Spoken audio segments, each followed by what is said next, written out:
Voltamos. Segunda etapa do Tirreno Adriático. Segunda etapa. Vamos passar o resumo pra vocês aí, ó. Deu a lá, hein?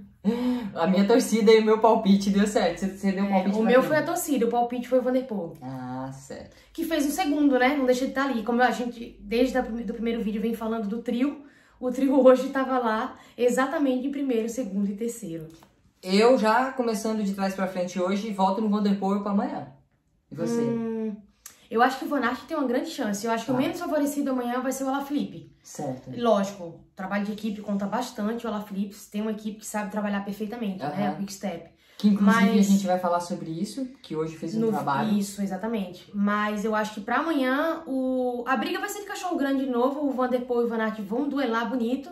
Mas eu acredito que pelo sprint que o Van Aert conseguiu fazer ontem, eu acredito que ele é o grande favorito pra amanhã. Até porque ele já, o ano passado no Tour de France, ele ganhou uma etapa com uma chegada muito parecida com a que a gente vai ter amanhã. Mas isso foi o ano passado, hein, Viviane? Com certeza. Eu voto no Van der Poel. Bote aqui no comentário pra quem você acha que vence a etapa de amanhã. Inclusive, o Van der Poel vem meio mordido, né? Porque do trio é o que ainda não venceu uma etapa e todo hoje mundo apostava muito nele. Hoje a gente vai falar ele chegou isso. Meio putinho, né? Meio chateado ali no final. Vamos falar sobre o sprint já já. Vamos começar aqui o seguinte, ó. Recebemos um comentário do Alexandre Morita, que ele fez a seguinte questão, uma pontuação interessante que eu considero relevante passar para vocês. Ele falou o seguinte aqui, ó.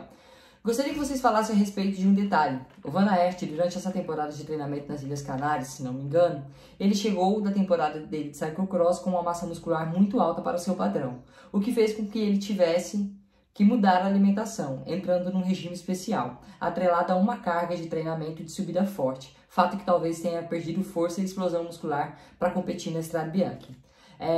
Aí eu pedi para ele a fonte, né, pra gente não ficar falando besteira, né, no caso eu, não ele, e aí ele falou que saiu no Cycling News e tudo mais, mandou o título da fonte aqui e tal. Respondendo, a minha opinião, Alexandre, é o seguinte, eu não acredito que essa restrição alimentar que ele fez, ou a alteração que ele fez, tenha comprometido a performance dele, propriamente dito, na Strade Bianche, por dois motivos. E em comparação também com a primeira etapa da Tirreno. Primeiro ponto, ele não andou mal na Strade Bianche, ele fez terceiro. Não, ele fez quarto. Ele fez quarto. Quarto ou quinto, não lembro, acho que foi quinto. Isso.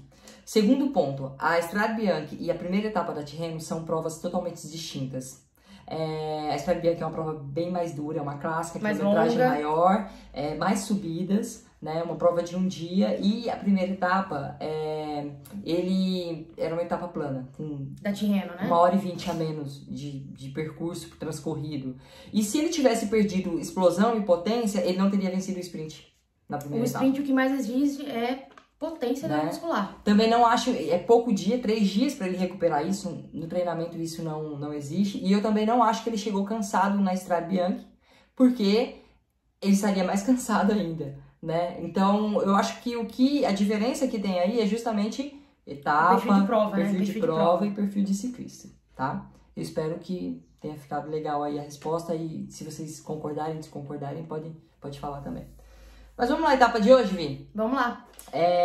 Começou o quê? Eu defini a etapa, 35 km. Com 34 km saiu, até então tava tudo tranquilo ali, né? Aquela fuguinha ali de sempre, pegaram a fuga. Saiu uma tentativa do Bernal ali, ele atacou, surpreendeu, né? Atacando com, acho que 35, 34 km. E saiu junto com ele, eu acho que aí começou o trabalho excelente da Quick Step. Porque quando o Bernal atacou, quem saiu com ele foi o Casper Asgreen e mais um outro atleta. Gente, eu nunca saberia falar esse nome. Se eu ler assim, eu nunca sei falar. E aí saíram os três, eles foram pegos, né? Saiu uma outra tentativa ali intermediária, pegaram essa fuga principal e depois juntou o pelotão com aproximadamente 31 quilômetros. Até que saiu, né, uma outra fuga com o Simon Yates, o João Almeida, Landa e o Sivakov. Então, e aí eles foram embora, né? O João Almeida foi pego ali, faltando talvez 500 metros para a chegada. E esse menino, que foi o camisa rosa por vários dias o ano passado no Giro de Itália, fez um excelente trabalho, né? Continuando ali o que o Casper Asgreen começou no início ali, quando ele seguiu o Bernal, ele saiu na segunda fuga e conseguiu rodar, atacou no finalzinho ainda, para que o trabalho realmente fosse feito pro Alaphilippe, que venceu de forma sensacional, Sensacional. né? E aí fez com que a Lotto, aliás, a Jumbo Visma, inclusive corrigindo ontem, eu falei bastante de Lotto Jumbo, não é Lotto Jumbo, já foi, é Jumbo Visma. A equipe do Van Aert, né, tivesse que trabalhar a fundo e aí gastasse um pouco mais, né? Enfim, o Alaphilippe sabe muito bem fazer esse tipo de trabalho, tá totalmente engajado no esquema da equipe. Eles têm uma estratégia para tentar bater o Van der Poel e o Van Aert, e hoje deu certo, né? Então, realmente foi um trabalho de equipe muito... O mesmo trabalho de equipe, né, que a Jumbo Visma fez ontem no lead-out ali para liderar o Van Aert até a chegada, e ele tá muito bem posicionado para o sprint final, a Quick-Step conseguiu fazer hoje pro Alaphilippe, muito bem feito também. Vamos abrir uma aspa pro Simon Yates, que estourou o motor. Ele saiu na verdade, na primeira fuga que saiu, faltando 35, ele não estava, quando foi o Bernal, a galera. Aí o Simon Yates saltou, ele pegou, essa fuga voltou pro pelotão, ou o pelotão pegou, não sei, e que depende da interpretação, né? Que a gente fala assim, a fuga voltou, dá a impressão que eles tiraram o pé para voltar pro pelotão, e não foi. Na verdade, o pelotão pegou a fuga, e o Simon Yates novamente foi quem atacou para começar essa segunda fuga, faltando 31 quilômetros. Eu não lembro se foi ele que atacou, não lembro. Mas ele estava na fuga. Ele estava, de uma forma bastante agressiva, inclusive, a gente, uau. O Simon tá com a faca nos dentes. Foi o Sivakov que atacou. Aí certo. Saiu o Yates, o João Almeida, e veio o Landa, pegou eles depois, e aí começaram a rodar. E com quantos quilômetros faltando pra chegada que o Simon estourou o motor? Eu acho que faltavam uns 2 quilômetros, talvez. Acho foi que bem não, próximo ali. 2, 3 quilômetros. Menos até de 2 quilômetros, né? Eu não entendi muito bem o que ele quis com a estratégia dele. Eu acredito muito que se ele tivesse ficado junto com os principais líderes, né? O Alaphilippe, Bernal e tal, ele tivesse chegado ali sem tomar tempo. Mas quando ele viu que o pelotão estava vindo, encostando na fuga, ele simplesmente estourou o motor, voltou pro pelotão. O pelotão engoliu ele, na verdade. Sim. E o pelotão passou a milhão e ele tomou um tempo, né? Talvez algum minuto aí.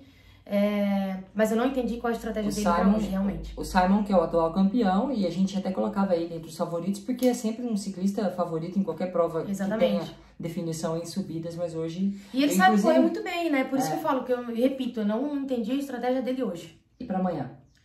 A partir de agora, a gente começa a ter alguns desenhos, né? A gente começa a pensar na geral. Amanhã é uma prova ainda clássica, né? Com bastante percurso, bastante sinuoso e tal. Amanhã é uma prova mais... Eu acho que é uma prova que rola mais.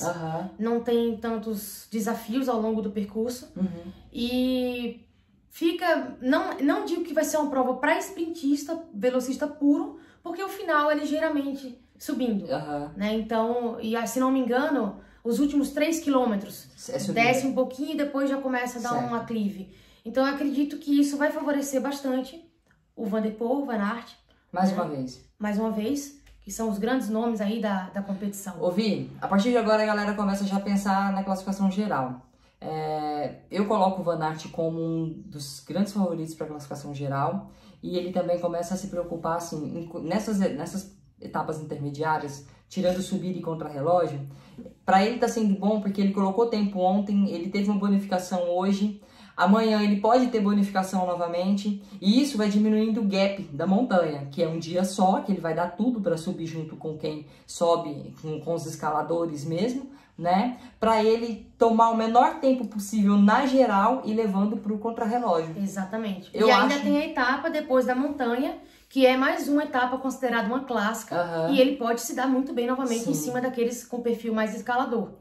Eu acho que o Van Aert vem forte aí pra uma... Ele tá mostrando... Porque esses tempinhos que ele vai ganhando... São ganhos marginais, mas que fazem toda a diferença. Na somatória de uma prova de 7 dias, apenas com uma etapa de montanha. Tá? Se fosse 21 dias, esses pequenos ganhos...